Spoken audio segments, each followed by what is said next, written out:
What up, though? Welcome back to another Convos with Kimbro. I have two very special people in the building. Moschino Jones, Detroit underground rapper, and my guy, Myles Kessler, his longtime producer. What up, though? What up, though? Man, I appreciate y'all stopping by. For sure, man. It's a pleasure, man. Now, let's get into it for people who have never heard of you before, Moschino. Mm-hmm. Tell people who you are. I'm Moschino Jones, man. I've been rapping for a while now, man. I came up in the Red Cup era, you know what I mean? Everybody know those days. Hell yeah. Came up with I was in a group called True Great Lakers. Okay. But like I said, I was before a lot of these young cats' time, so I mean, you got to do some research in the underground field, you know what I mean? Yeah. So I've been out here for a while, man, and I just love to do it, so I continue to do it. That's what's up. Yeah. Myles? Yeah, and I've been producing for quite a while as well. And then, you know, for a long time, you know, on my own, kind of lone wolf. And then we kind of found our chemistry. We knew about each other for a while. And then we, you know, one day decided to work and kind of, you know, take a deeper look at how we were doing things and kind of re-strategize and really like work as a team. So rather than, you know, a lot of the people, you got a lot of rappers working individually, producers working individually. They might collaborate here and there, but you know, just unify under. Let's do the whole operation together. You know, and treat it like an actual like business with strategy to it and whatnot. And then so that's how we got here and made everything a little bit better. Okay, because I was going to ask now, how did you two first connect, and when did you realize that your sounds like blended so perfectly? Man, we've been working for a minute now, so it's like, what we got, like 10 years in now?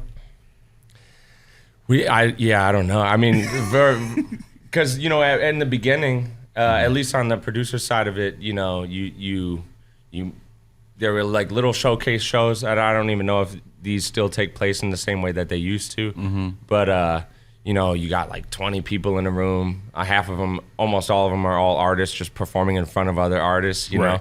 But it makes you feel like you're kind of getting some experience and whatnot. So you'll go to those, you'll meet people, you email beats out to people and all sorts of stuff, have like loose songs here and there. So I think we did some work like that in the past and like didn't really know each other very well, but kind of, you know, had some tracks coming out that way. Yeah. And then, you know, he continued to work with other people, I continued to work with other people.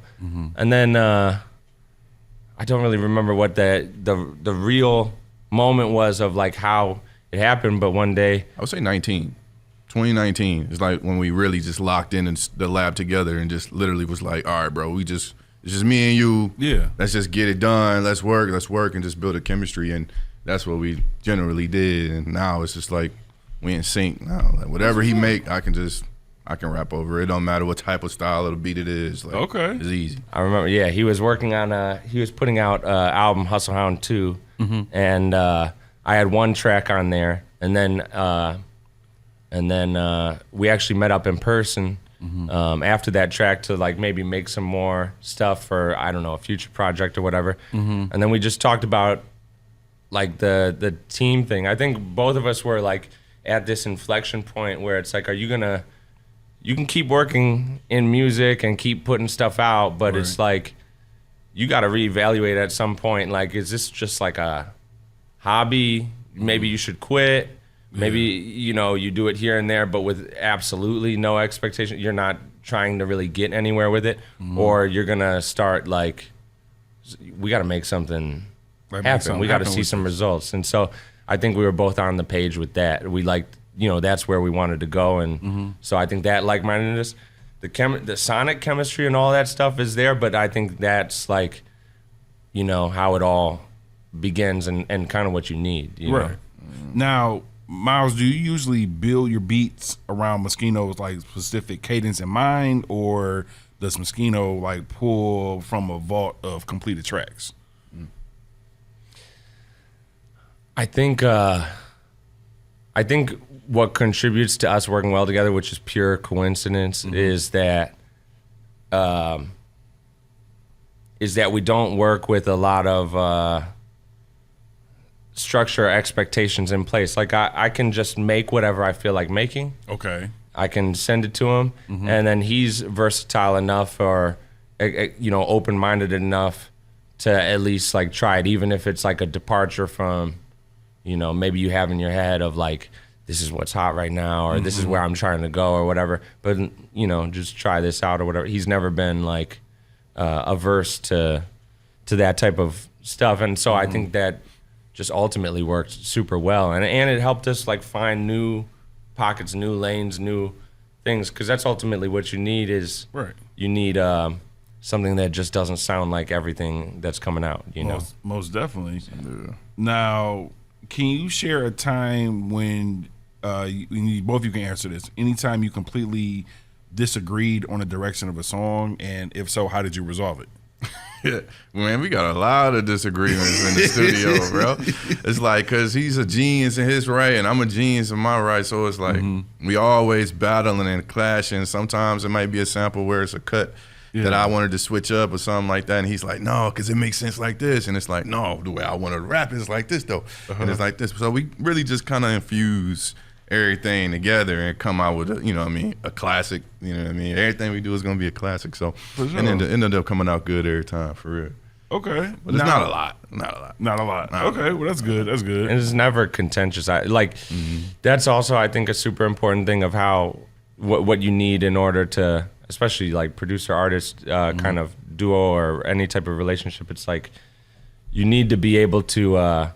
If you care, if you want to get better and stuff, you need to be able to have the conversations with no ego, where it's like, I don't think what you're saying after you're losing the point of the song or whatever, or him saying like that, it destroys the kind of like groove of the track, that noise there or whatever, or this needs drums or whatever. You need to be able to just be honest about it and know that the other person's not going to take it offensive. And if I don't agree with it, then I could just stand on that and say like I disagree, And maybe that track doesn't work. Maybe we just make another one. Right. Okay. We work so much in a day, though. You know what I mean? So we're doing 4 or 5 records. So if we go back and forth on one record and we don't finish that one record, we'll come back to it later in the week or if it was meant to be. Yeah. And if it's not, then whatever. It's just this goes in the vault. Rough draft. Yeah. Basically. That's cool.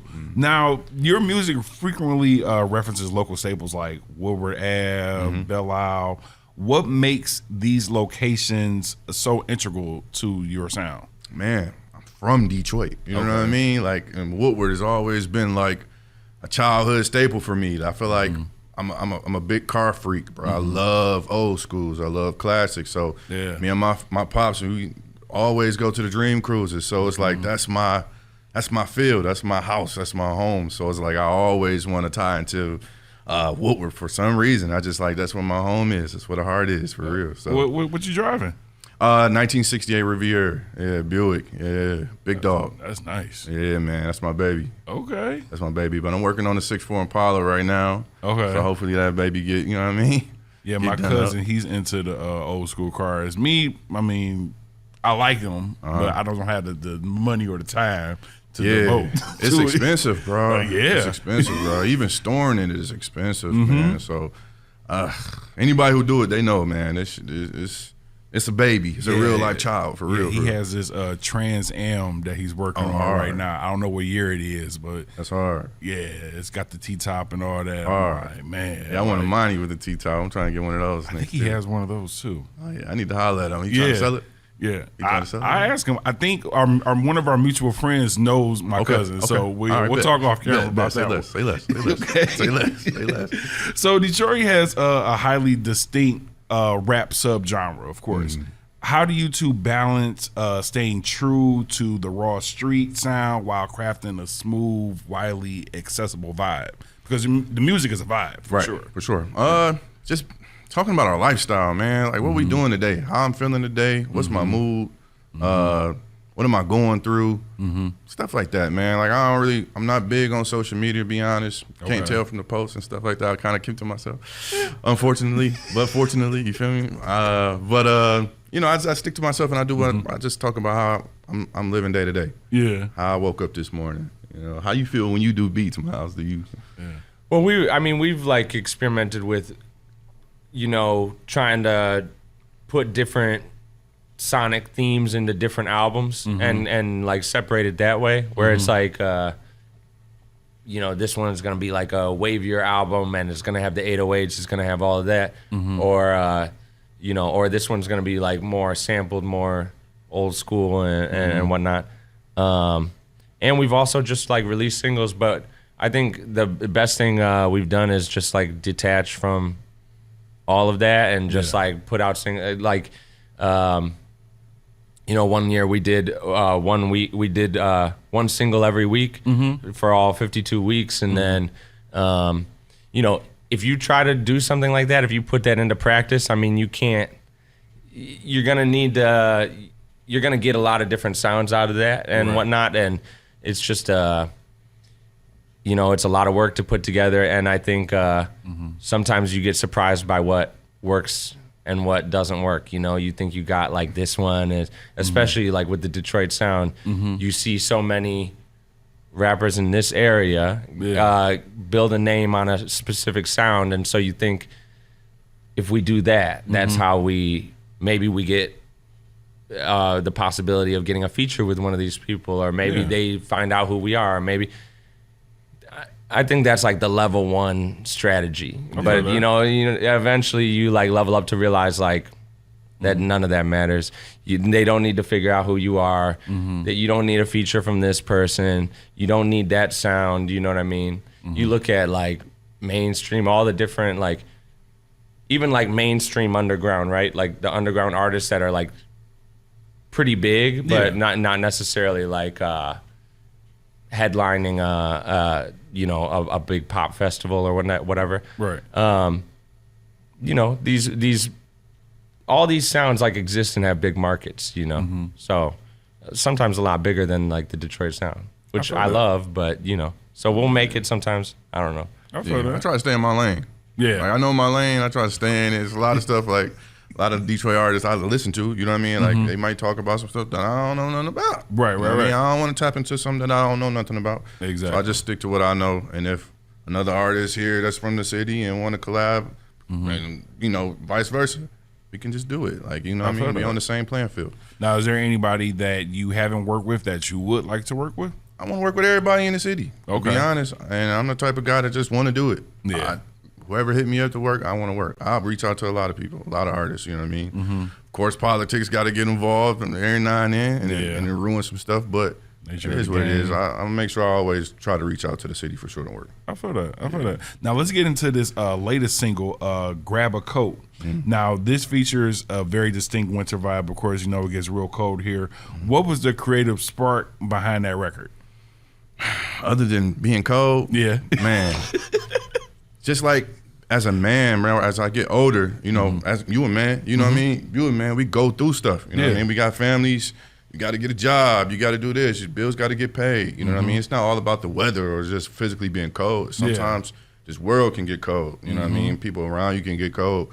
Sometimes you got to tap into that bag and get comfy and figure it out and make it out through these situations that come about. So that's where it really came from. That's exactly what I was thinking when I heard it. I was like, bro, grab a coat, man, better bundle up. Hey, you got to get out there and get it. Yeah. It don't matter what the weather is or what you're going through. You got to bundle up. Go get it. Yeah. That's how I feel. That's where that record came from, man. Just me having to really suck it up, go out there and get it, just grind. You know what I mean? That. Now, that track has a bold, like you said, thing of like ambition. What does the hustle hound mentality mean for your business structure and the label moving forward? Going to get it. Okay. No matter what. I don't care what you're going through in life. You need a job. The 9-to-5s. I don't care if you're a janitor, your radio, anything you doing to generate some wealth or some money for your family. Yeah. That's a hustle hound. That's the hustle hound mentality. Waking up and going out there and find your hustle every single day. I feel that. You know what I mean? That's why I came up with hustle hound, because I feel like I'm truly a hustle hound. Like every single day I wake up, I'm checking emails. What's in there? Yeah. Who can I reach out to? You know what I mean? I'm on my phone. Who can I reach out to?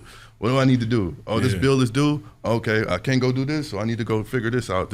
I need another job. I got a night job. What's up? Like, you got to do what you got to do. That's a hustle hound, man. I feel that. You know what I mean? So that's why Hustle Hound has been my label, and that's my stamp. That's what I'm proud of. Now, how long has you been having the label? I had my label for 15 years now. Okay. Yeah, 15 years, and I just been pushing it.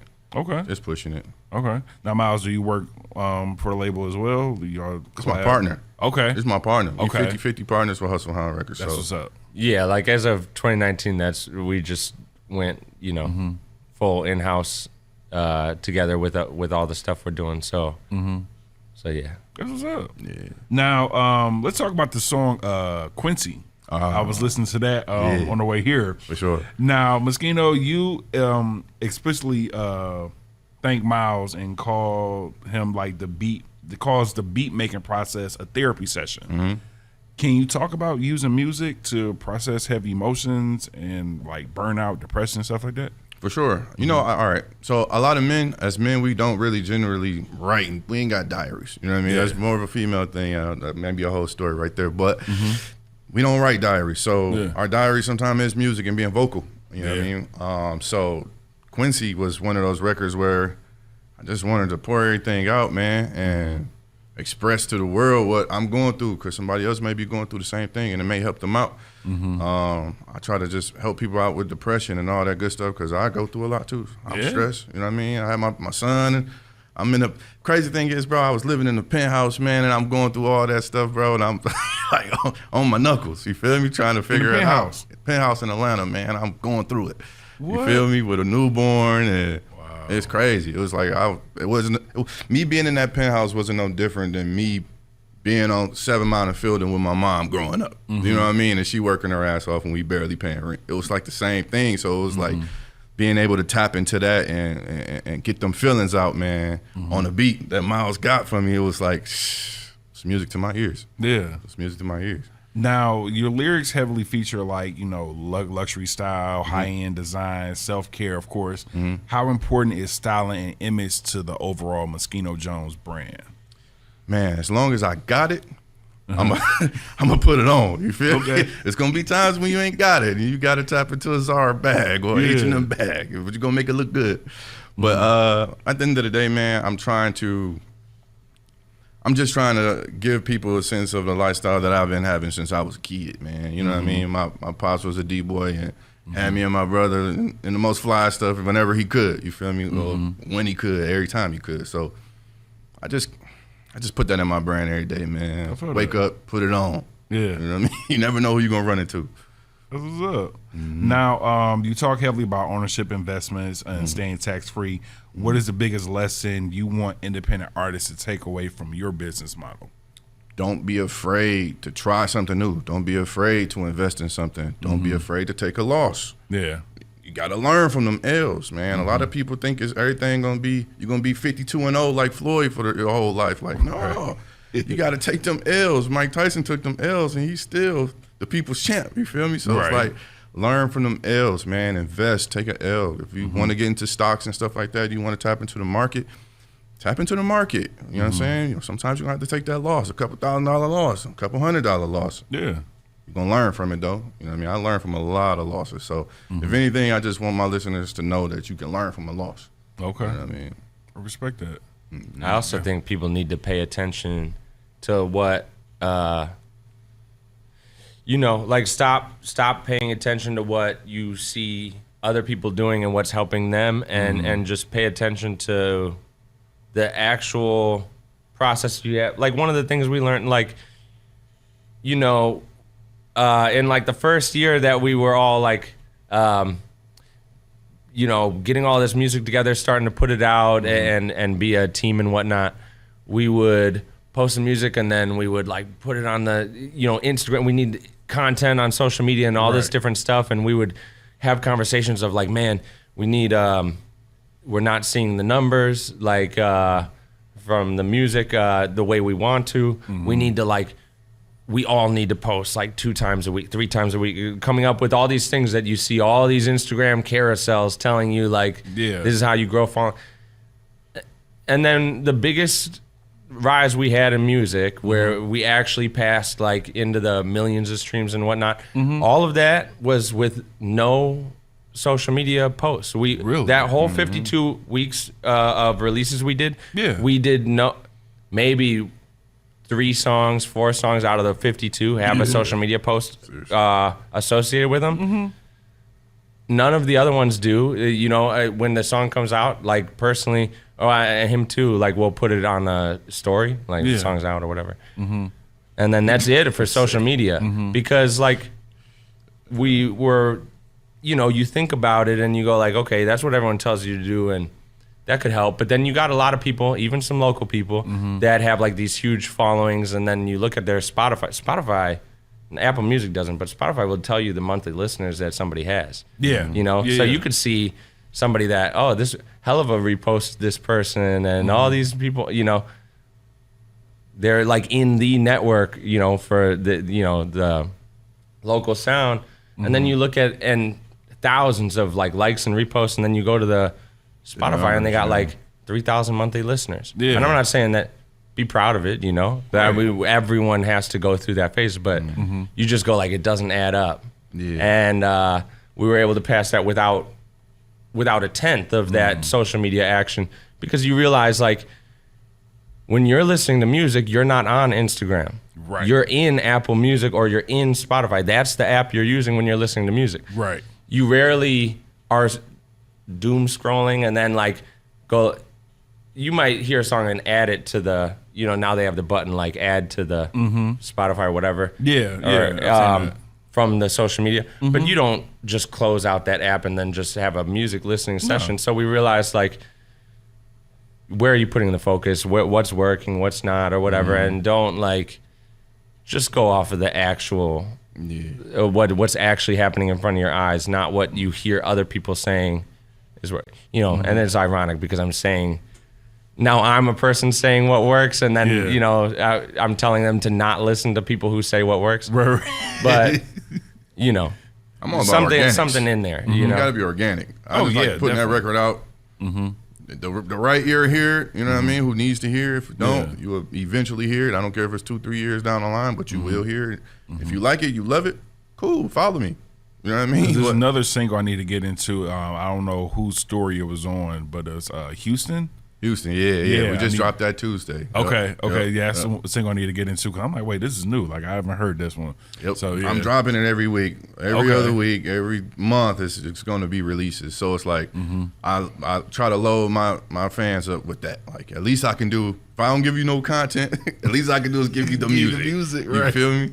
So that's my thing, man. But I also grew up in the backpack era where you just pulling up, popping the trunk, and selling CDs and T-shirts and stuff. So getting into this whole social media thing is just not me, man. You know what I mean? feel that, but also because I don't post a lot. A lot of people say I should post more, and it's kind of like a double-edged sword, you know what I'm saying? Because you need it to kind of like, I wouldn't say need it in that aspect, but like you need it to like promote yourself, promote your brand, stuff like that. But at the same time, it gets kind of draining, a little bit. You know, especially when you got stuff going on outside of that world. Exactly. You know what I mean? You're picking your son up from this, taking him to practice. Exactly. You know what I mean? Your significant other needs your help with this. You got to do this. It's a bunch of stuff that come with this. You know, I can't just sit with a phone in my hand all day and stuff like that. I was I don't know who it was. It was a streamer or something like that, where they were saying that they take like a social media break from like,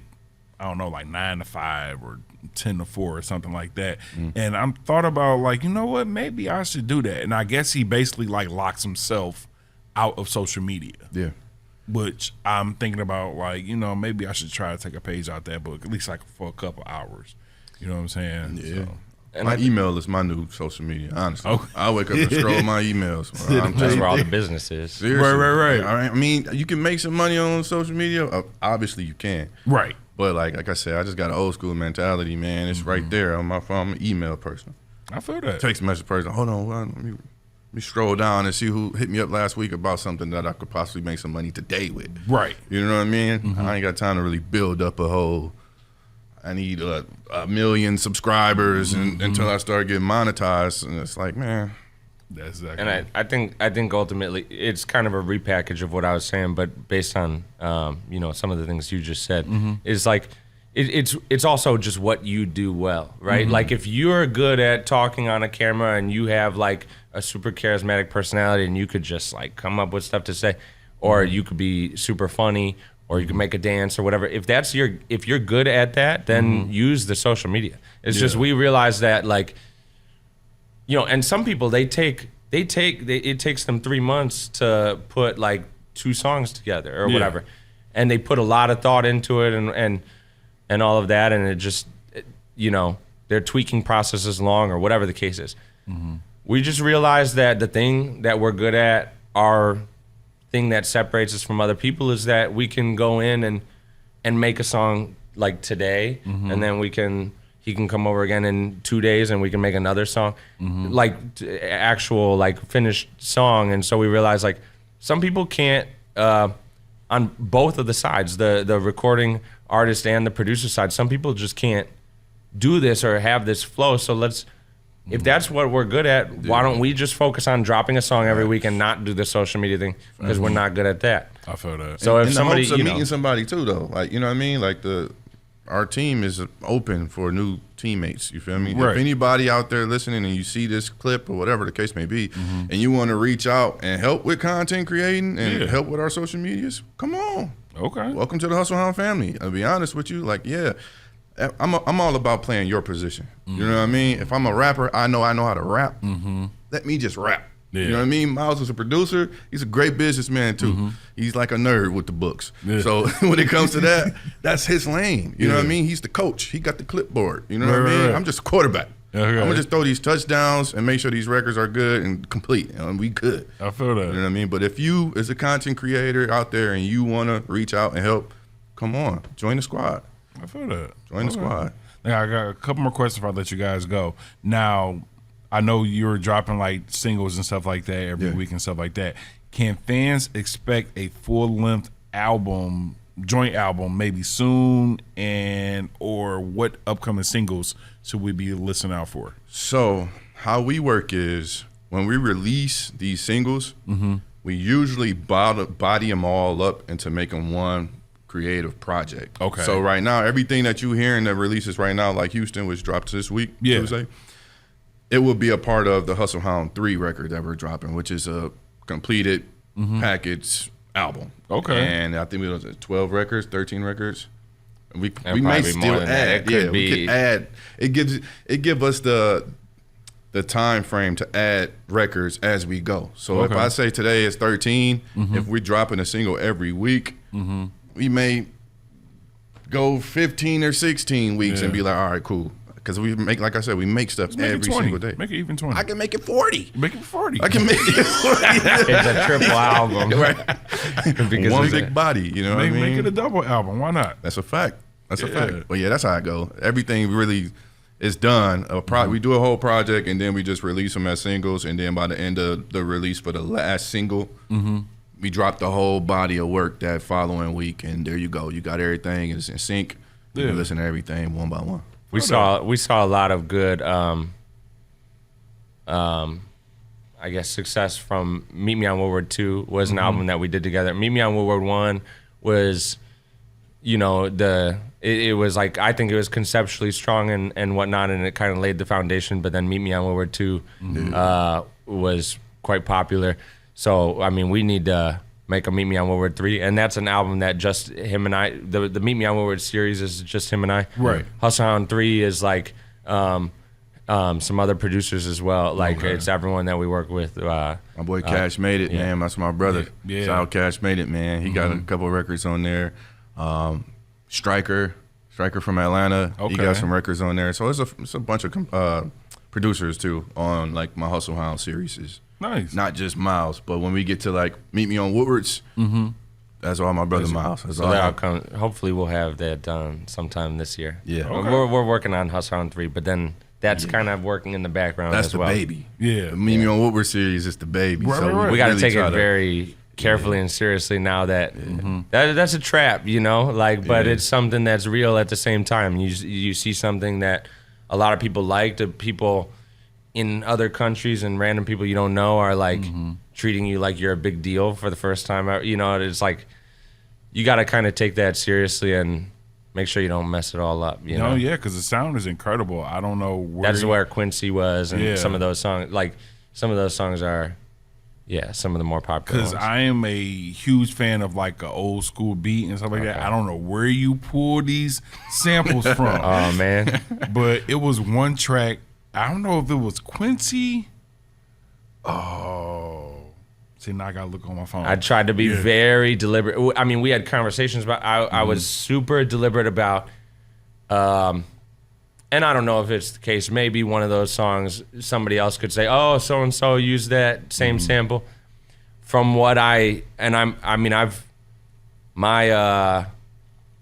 listening has over my lifetime has been at a huge range within hip hop and rap, like vastly different subgenres.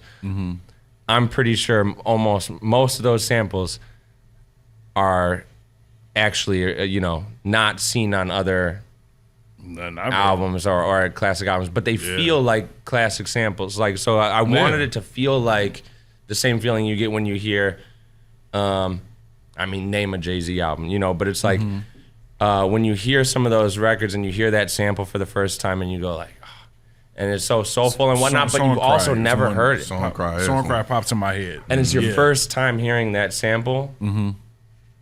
I love that, where it's like, how can we do that? Where it's like we're not flipping something that somebody else has already. It's that first time you're hearing it, and it hopefully is knocked out of the park, Okay. Yeah. All right.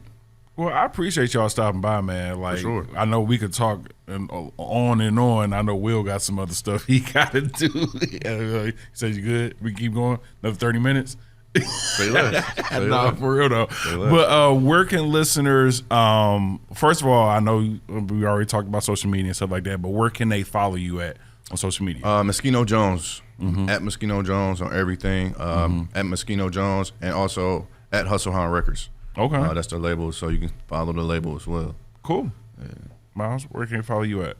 Yeah, Myles Kessler, or just the best place you can follow us at is in your streaming app. Just go look up Moschino Jones and whatever, Apple Music, Tidal, Spotify, whatever. Hit the following artist button there, because that's where you're going to see the most action anyways. Definitely. I mean, we're not going to, maybe tomorrow we start making up dances to the records, but right now it's like, we're not, as of right now, you're not really going to see anything on social media. I mean, it can help you stay in tune with, like, there's a story drop. Right. Or whatever, new song is out. But for now, it's every Tuesday there's a new song. So you'll see it in the app if you start listening, Facts. All right, Moschino Jones, my guy Myles Kessler. Anywhere you listen to music, stream it, subscribe, all that. Another Convos with Kimbro. We out.